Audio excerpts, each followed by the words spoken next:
기자실의 공기가 차게 식던 날을 나는 또렷이 기억한다.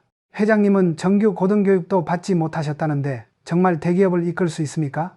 질문은 예리했고 시선은 냉정했다. 나는 잠깐 숨을 고른 뒤 대구 삼성 상해의 낡은 장부와 어머니의 말을 떠올렸다. 공부는 모자라도 사람의 마음을 알아라. 그게 신용의 시작이다.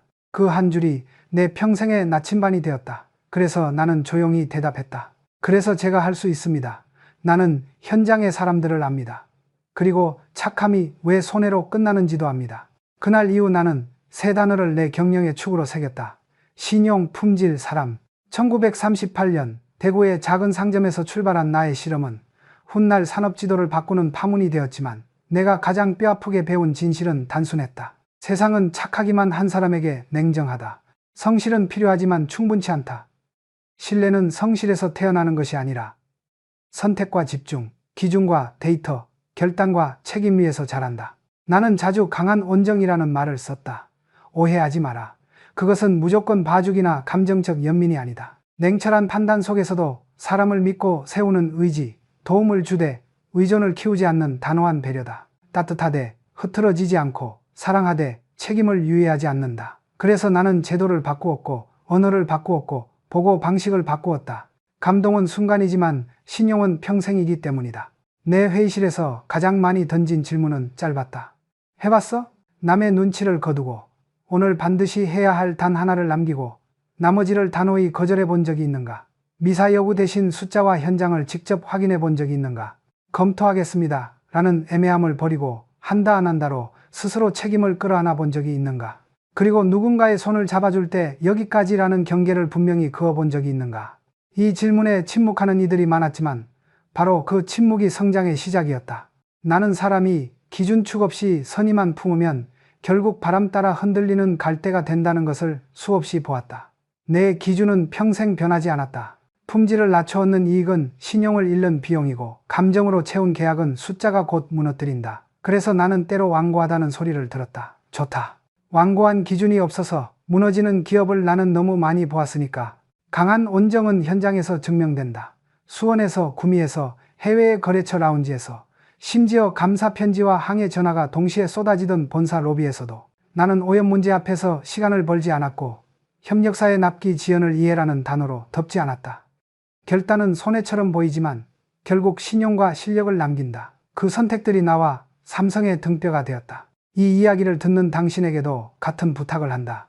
오늘 당신의 책상 위에서 무엇을 하지 않겠다고 먼저 선언하라. 그 선언이 없다면 당신의 성실은 타인의 긴급에 소모되고 당신의 재능은 끝나지 않는 부탁의 목록 속에서 마모된다. 신뢰는 다 해주는 사람에게 쌓이지 않는다. 끝내는 사람, 말을 명확히 하는 사람, 선택한 것을 지키는 사람에게 쌓인다. 곧 우리는 수원 방직 공장의 연말 납기 현장으로 갈 것이다. 모두의 부탁을 다 들어주던 김 과장과 우선순위 밖에 일은 단호히 거절하던 박 과장을 나는 오래 지켜보았다. 누가 회사를 더 정확히 말해 신용을 지켰는지 당신은 곧 보게 될 것이다. 그리고 왜 내가 거절은 냉정이 아니라 신뢰의 시작이다 라고 말했는지 그 이유를 현장에서 확인하게 될 것이다. 나는 착한 사람을 비난하지 않는다. 다만 말하고 싶다. 착함을 무기로 벼려라. 도와주되, 서게 하고, 사랑하되, 책임지게 하라. 그것이 내가 평생 실험한 강한 온정의 방식이었다. 오늘 당신이 마음에 한 단어를 새겨야 한다면 나는 여전히 이 단어를 추천한다. 신용. 위기는 늘 오지만 품질과 신용을 지키는 자는 무너지지 않는다. 그리고 그 시작은 언제나 같다. 해봤어? 나는 한때 성실한 사람을 가장 신뢰했다. 말없이 일하고 불평하지 않고 항상 예, 알겠습니다로 답하는 사람. 하지만 시간이 흐르며 깨달았다. 성실만으로는 신뢰를 얻을 수 없다. 왜냐하면 성실은 방향이 없으면 그저 소모일 뿐이기 때문이다. 1960년대 중반 수원 방직 공장의 확장 공사를 진행하던 때였다. 협력업체, 자재창고, 운송팀까지 전국의 손발이 동시에 움직여야 했던 복잡한 프로젝트였다. 나는 매일 새벽 6시에 출근해 장부를 확인했고 퇴근 전에는 반드시 현장을 돌았다. 현장은 숫자가 아니라 사람의 눈빛으로 움직이는 법이었다. 그때 2명의 관리자가 눈에 들어왔다. 한 명은 언제나 부드럽고 친절한 김 과장, 그리고 또 한 명은 단호하고 차가운 박 과장이었다. 김 과장은 모든 일에 제가 하겠습니다 라며 웃었다. 다른 부서의 요청이 오면 밤을 새워 도왔고 품질팀이 검사 지원을 요청하면 스스로 뛰어갔다. 주말에도 공장에 나왔고 불평 한마디 없었다. 사람들은 그를 좋은 사람이라 불렀다. 반면 박 과장은 달랐다. 그는 회의 때마다 일정표를 펴놓고 이렇게 말했다. 이건 이번 주 우선순위가 아닙니다. 다음 주에 처리하겠습니다. 그건 우리 담당이 아닙니다. 관련 팀에 의뢰하시죠. 그의 말투는 냉정했고 동료들은 그를 두고 무정하다, 융통성이 없다고 수군거렸다. 하지만 나는 두 사람을 지켜보며 일지를 썼다. 누가 진짜 회사의 신용을 지키는 사람인지 확인하기 위해서였다. 그리고 몇 달 뒤 결과는 명확했다. 연말 전국 공장의 생산 계획과 물류 일정을 모두 취합해야 하는 중요한 시기가 왔다. 마감은 12월 1일이었다. 나는 성실한 김 과장을 불러 말했다. 이건 회사의 신용이 달린 일이네. 기한을 반드시 지켜야 하네. 그는 단호히 대답했다. 예, 회장님, 반드시 해내겠습니다. 그러나 마감 하루 전 그는 초췌한 얼굴로 내 방을 찾았다. 회장님, 아직 47개 공장 중 23곳만 완료됐습니다. 그의 다이어리를 보니 일정이 빽빽했다. 설비 점검, 회의 참석, 품질 보고서, 검토, 자료, 지원. 거의 모든 부서의 요청을 다 받아준 흔적이었다. 모두 급하다고 해서 우선순위를 정하지 못했습니다. 그의 목소리는 미안했지만 나는 속으로 알고 있었다. 그의 성실이 회사를 멈추게 했다는 것을. 그 결과 납기는 지켜지지 않았다. 보고 체계는 무너졌고 거래처에서는 항해 전화가 쏟아졌다. 다음날 신문에는 이런 제목이 올랐다. 삼성 연말 납기 차질. 나는 조용히 말했다. 김 과장, 성실은 좋은 방향이 틀리면 재앙이 된다네. 성실은 신뢰를 보장하지 않는다. 신뢰는 선택과 집중에서 나온다. 그리고 박 과장을 불렀다. 그는 그때 품질 기준 개정안이라는 중대한 과제를 맡고 있었다. 수많은 요청이 들어왔지만 그는 냉정히 말했다. 이 안건에만 전념하겠습니다. 나머지는 팀에서 처리하겠습니다. 주변에서는 불만이 많았다. 도와주지도 않고 냉정하다는 말까지 들었다. 그러나 그는 흔들리지 않았다. 마감 3일 전 박 과장은 완성된 보고서를 내게 가져왔다. 품질 기준 개정안은 예상보다 훨씬 정교했고 그 덕분에 다음 해 불량률은 12%에서 4%로 떨어졌다. 나는 임원회의에서 단호히 말했다. 모든 일을 다 받아주는 사람은 결국 아무 일도 끝내지 못한다. 거절할 줄 모르는 사람은 책임질 줄도 모른다. 그해 인사평가는 명확했다. 김 과장 성실하지만 핵심 업무 부적합. 박 과장 냉정하지만 신뢰 가능. 그날 이후 나는 결심했다. 좋은 사람을 키우는 조직이 아니라 신뢰받는 사람을 키우는 조직을 만들겠다. 성실은 누구나 가질 수 있다. 하지만 신뢰는 선택할 줄 아는 사람, 거절할 줄 아는 사람, 그리고 끝까지 책임지는 사람에게만 주어진다. 김 과장과 박 과장의 이야기를 겪은 뒤 나는 확신했다. 모든 부탁을 들어주는 착함은 결국 책임을 잃게 만든다. 그때부터 나는 조직에 한 가지 원칙을 세웠다. 좋은 사람이 되기보다 신뢰받는 사람이 되어라. 거절은 냉정이 아니다. 오히려 진짜 신뢰의 출발점이다. 왜냐하면 거절은 자기 기준이 있다는 증거이기 때문이다. 기준이 없는 사람은 누구의 부탁이든 다 들어준다. 하지만 기준이 있는 사람은 무엇을 하지 않겠다는 결단을 내린다. 그 결단이 바로 신뢰를 만든다. 나는 임원들에게 자주 말했다. 사람은 자기 기준이 없으면 바람 따라 흔들리는 갈대가 된다. 기업도 마찬가지다. 방향 없이 좋은 사람이 되려 하면 결국 아무 일도 완수하지 못한다. 1960년대 후반, 나는 회의 자리에서 임원들에게 물었다. 삼성이 앞으로 어디로 가야 한다고 생각하나? 모두가 고개를 끄덕이며 서로의 눈치를 봤다. 금융으로 가야 합니다. 아닙니다. 수출 중심으로 전환해야 합니다. 전자사업은 시기상조입니다. 모두의 말에는 일리가 있었지만 문제는 확신이 없었다는 것이다. 나는 천천히 말했다. 나는 너희의 눈빛에서 중심을 보지 못했다. 남의 눈을 보고 결정하는 사람에게 미래를 맡길 수는 없다. 그때부터 나는 모든 임원에게 한 가지를 요구했다. 자기 축직을 세워라. 나는 그것을 고집이라 부르지 않았다. 그것은 흔들리지 않는 기준의 뼈대였다. 내가 평생 지켜온 세 가지 축은 분명했다. 품질, 신용, 인재.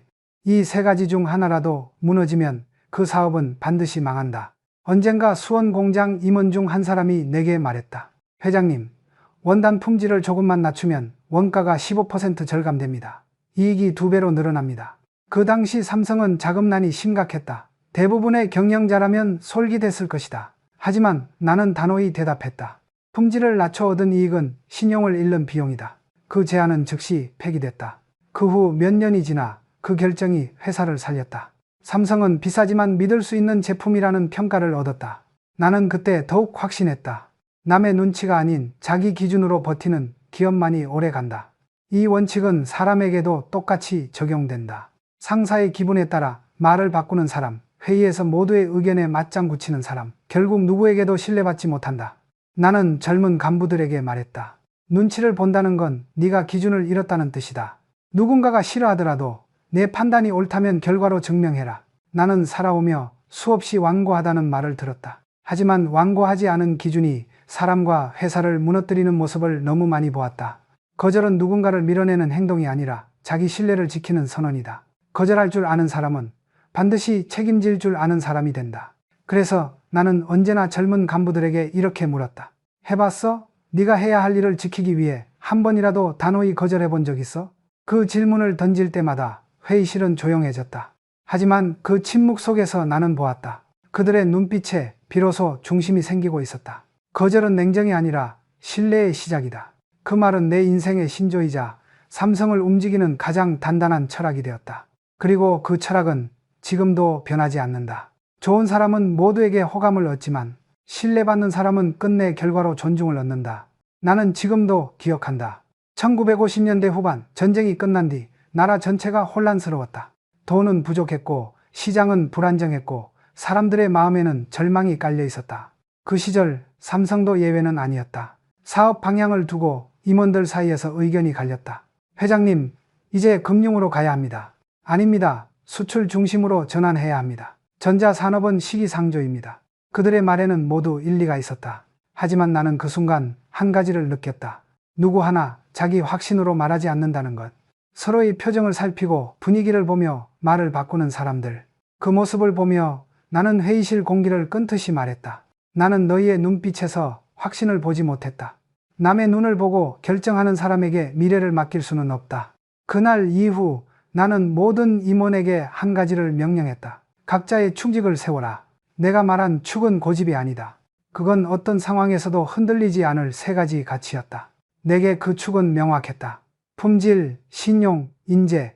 나는 이 세 가지를 잃으면 그 어떤 사업도 살아남을 수 없다고 믿었다. 어느 날 수원 방직 공장의 한 임원이 내게 제안했다. 회장님, 원단 품질을 조금만 낮추면 원가가 15% 절감됩니다. 이익이 2배로 늘어납니다. 함대. 그 당시 삼성은 자금난이 심각했다. 은행 대출은 막혔고 원자재 가격은 치솟았다. 하지만 나는 고개를 저었다. 품질을 낮춰 얻은 이익은 결국 신용을 잃는 비용이 된다. 그 말에 그는 놀란 표정을 지었다. 회장님, 이익을 포기하신다고요? 너무 완고한 판단 아닙니까?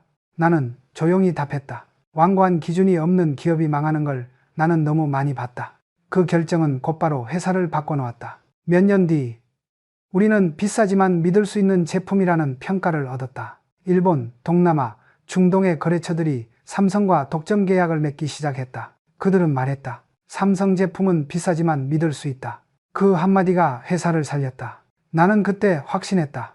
남의 눈치를 보지 않고 자기 기준으로 버티는 기업만이 오래간다. 그리고 그 기준은 조직의 방침이 아니라 사람 한 사람의 철학에서 나온다. 나는 젊은 임원들에게 물었다. 너의 기준은 무엇인가? 삼성의 기준이 아닌 너 자신의 기준은? 그들은 잠시 침묵했다. 나는 덧붙였다. 남의 생각을 따라가는 사람은 결국 자기 인생도 남에게 맡긴다. 그 말은 단순한 훈계가 아니었다. 나는 실제로 그런 사람들을 수도 없이 봤다. 바람이 불면 그쪽으로 기울고 눈치가 필요하면 웃음으로 대신하는 사람들. 그들은 결국 중요한 순간에 결단을 내리지 못했다. 기준이 없는 사람은 늘 주변의 분위기에 끌린다. 하지만 기준이 있는 사람은 그 분위기를 판단의 도구로 삼는다. 그 차이가 바로 리더와 피고용인을 가르는 선이다. 나는 회의 때마다 스스로에게도 물었다. 내가 지금 하는 이 결정은 남의 시선이 아니라 내 축 위에 서 있는가? 그 질문을 놓친 순간 기업은 길을 잃는다. 사람도 마찬가지다. 기준이 없으면 남의 인생을 대신 살아가게 된다. 그날 이후 나는 모든 조직 회의의 첫 페이지에 이렇게 썼다. 삼성의 방향은 품질과 신용, 그리고 사람에 있다. 그러나 그 중심축은 언제나 너 자신이다. 나는 사람에게 늘 말한다. 기준을 세우는 건 쉽다. 하지만 그 기준을 지키는 건 평생의 싸움이다. 기업도 마찬가지다. 아무리 화려한 비전이 있어도 중심축이 흔들리면 하루아침에 무너진다. 내 인생의 세 가지 축은 언제나 같았다. 품질, 신용, 인재.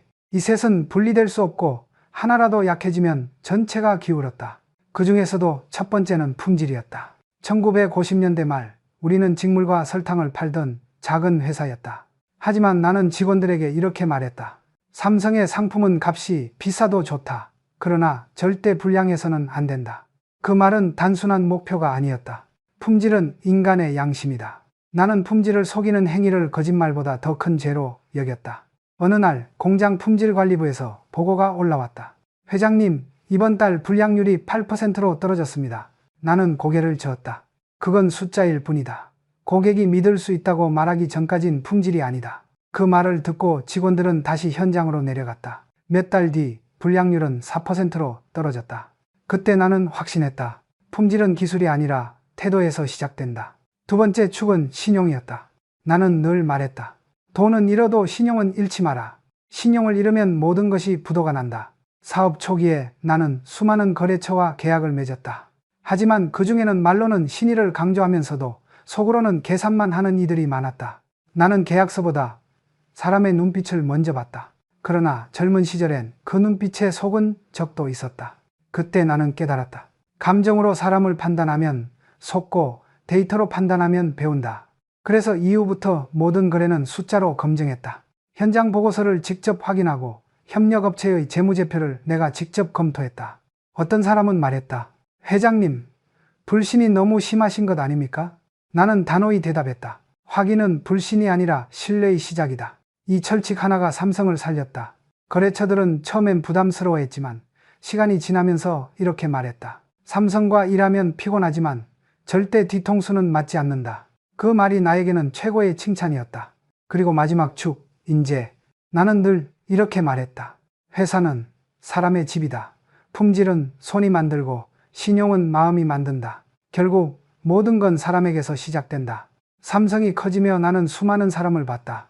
능력 있는 사람보다 신뢰받는 사람, 말을 잘하는 사람보다 끝까지 책임지는 사람을 높이 쳤다. 나는 인재를 판단할 때 두 가지를 봤다. 하나는 자기 기준이 있는가, 다른 하나는 남의 탓을 하지 않는가였다. 한 번은 젊은 임원이 내게 이렇게 말했다. 회장님, 사람을 믿기 어렵습니다. 나는 조용히 대답했다. 그럴 땐 완벽한 사람을 찾으려 하지 말고 책임지는 사람을 만들어라. 그가 놀라 묻자 나는 이렇게 덧붙였다. 사람은 완벽해서 신뢰받는 게 아니다. 책임질 줄 알아서 신뢰받는 거다. 이 세 가지 축, 품질, 신용, 인재는 지금도 삼성의 뿌리에 남아있다. 품질이 기술의 축이라면 신용은 정신의 축이고 인재는 생명의 축이다. 이 셋이 균형을 이루면 어떤 위기에도 무너지지 않는다. 나는 임원들에게 자주 말했다. 위기는 늘 오지만 품질과 신용, 인재를 지키는 기업은 결코 쓰러지지 않는다. 그 말은 단순한 구호가 아니라 내가 몸으로 얻은 공식이었다. 그리고 나는 지금도 젊은 사람들에게 묻는다.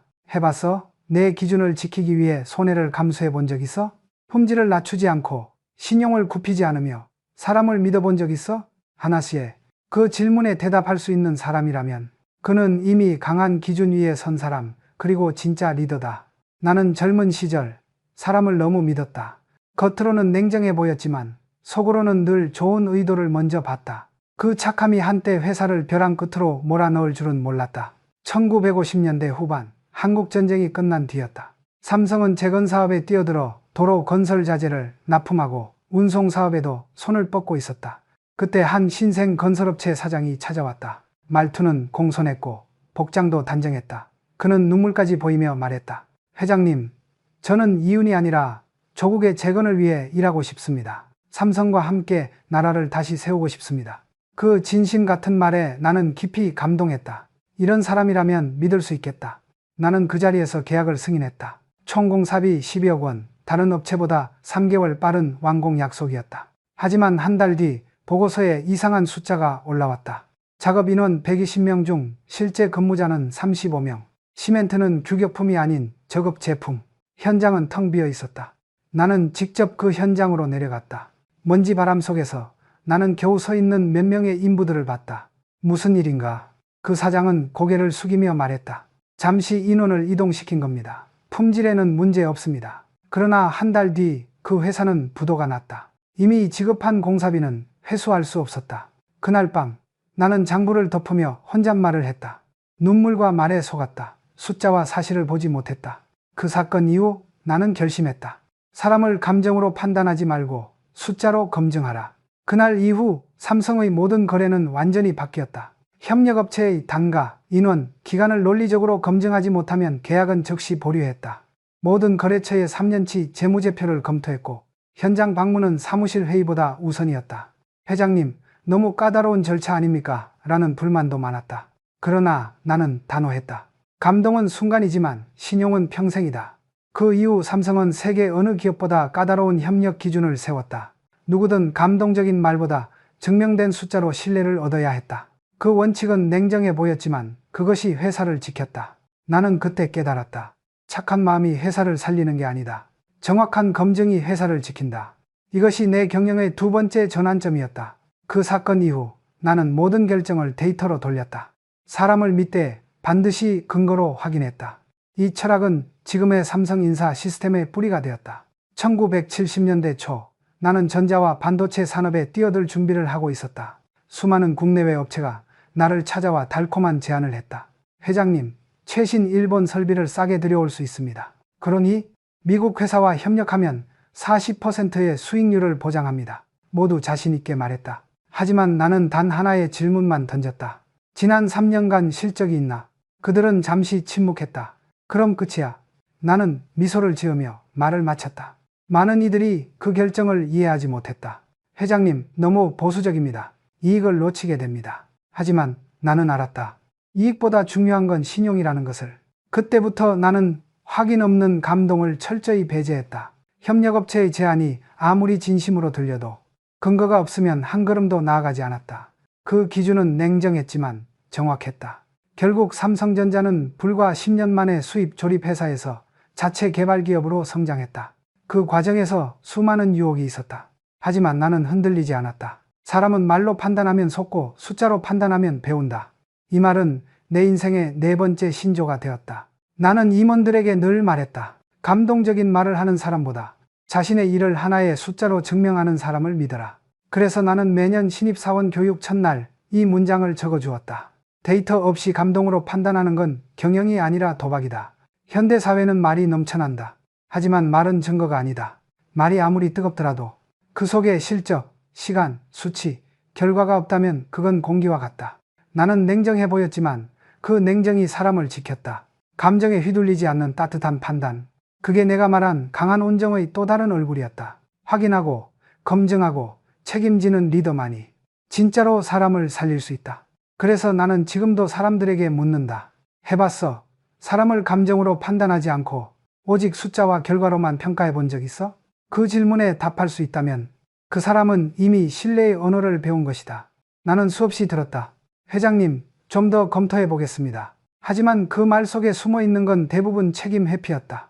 결단을 미루는 사람은 결국 책임도 미룬다. 1970년대 초 수원 공장에서 사건이 터졌다. 방직 공장의 하천이 오염되어 인근 농민들이 피해를 호소했다. 언론은 대기업의 탐욕이라 비난했고 경제단체는 산업을 죽이는 규제라며 맞섰다. 정부 관계자가 나를 찾아와 말했다. 회장님, 일단 시간을 좀 벌죠. 조사 결과가 나올 때까지는. 나는 그 말을 끊었다. 시간이 문제를 해결하지 않는다. 결단이 해결한다. 다음 날 나는 기자회견을 열었다. 삼성은 품질뿐 아니라 사람과 자연에 대한 책임도 품질의 일부로 본다.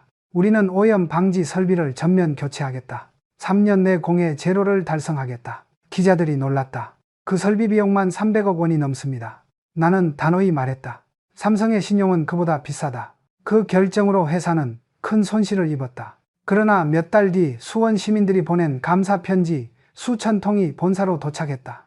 나는 그 편지 묶음을 사무실 한쪽에 두고 직원들에게 말했다. 사람의 신뢰는 광고가 아니라 결단으로 얻는다. 그 사건 이후 나는 모든 보고서에 명확한 언어를 요구했다. 검토하겠습니다라는 말은 금지어였다. 한다 혹은 안 한다로 답하라. 회사는 명확한 말 위에 세워진다. 나는 단호한 사람으로 불렸다. 하지만 세월이 지나면서 사람들은 이해했다. 명확한 말은 명확한 책임의 시작이었다. 결단은 언제나 손해처럼 보인다. 하지만 진짜 손해는 결정을 미루는 데서 온다. 한 번은 일본 기술 파트너가 나를 찾아왔다. 회장님, 부품 납기를 20일만 늦춰주십시오. 품질에 자신이 없습니다. 다른 임원들은 말했다. 협력 관계니까 이해해줘야죠. 나는 고개를 저었다. 품질에 자신이 없다면 왜 계약을 했지? 품질이 부족하면 개선하고 납기가 늦으면 사과해야지. 그 둘을 동시에 얻을 수는 없다. 나는 즉시 협상을 중단시켰다. 그 결단은 냉정하다고 비난받았다. 하지만 그 사건 이후 우리는 외부 기술에 의존하지 말자는 결론을 내렸다. 그 결과 1년 뒤 삼성은 국내 최초로 TV 브라운관 자립 생산을 이루었다. 그 첫 제품을 손에 들었을 때 나는 속으로 중얼거렸다.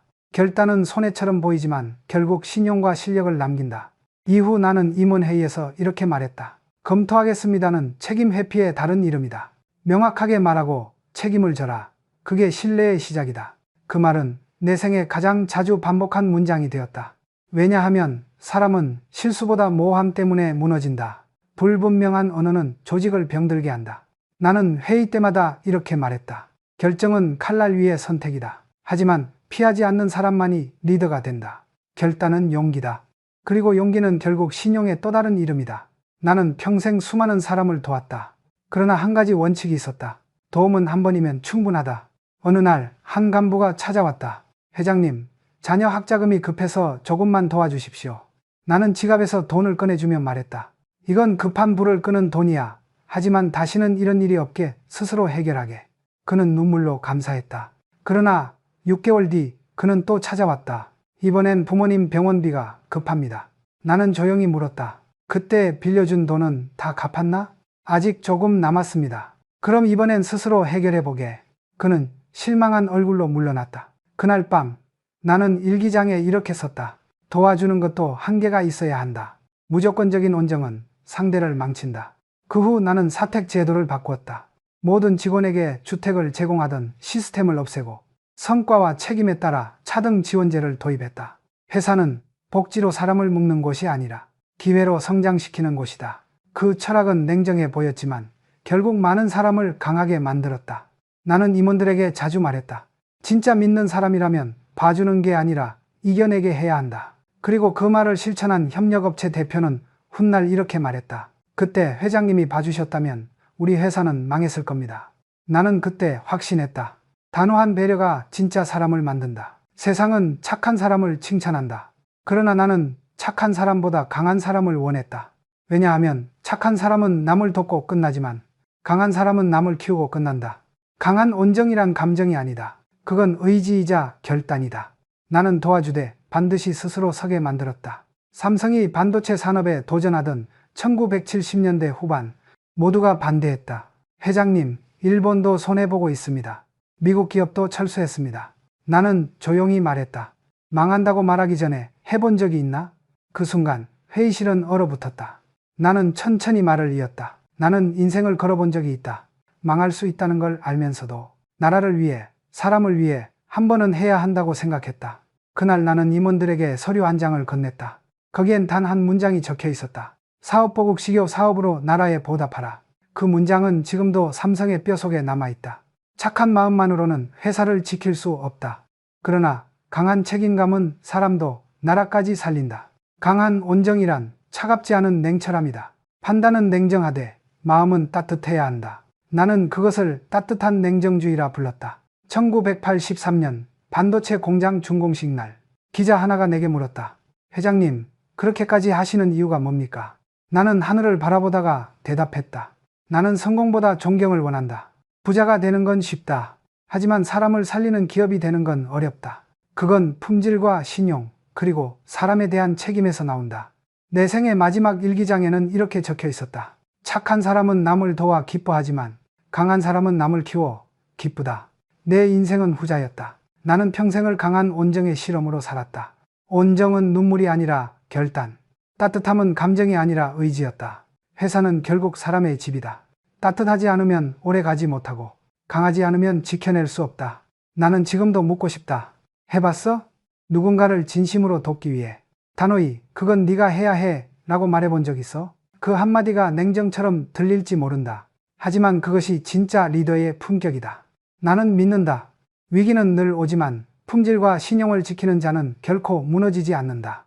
이것이 내 인생의 마지막 결론이다. 착함으로 시작해 단호함으로 완성된 삶. 그 길 끝에서 나는 비로소 깨달았다. 온정이 사람을 감동시키지만 강한 온정이 세상을 바꾼다.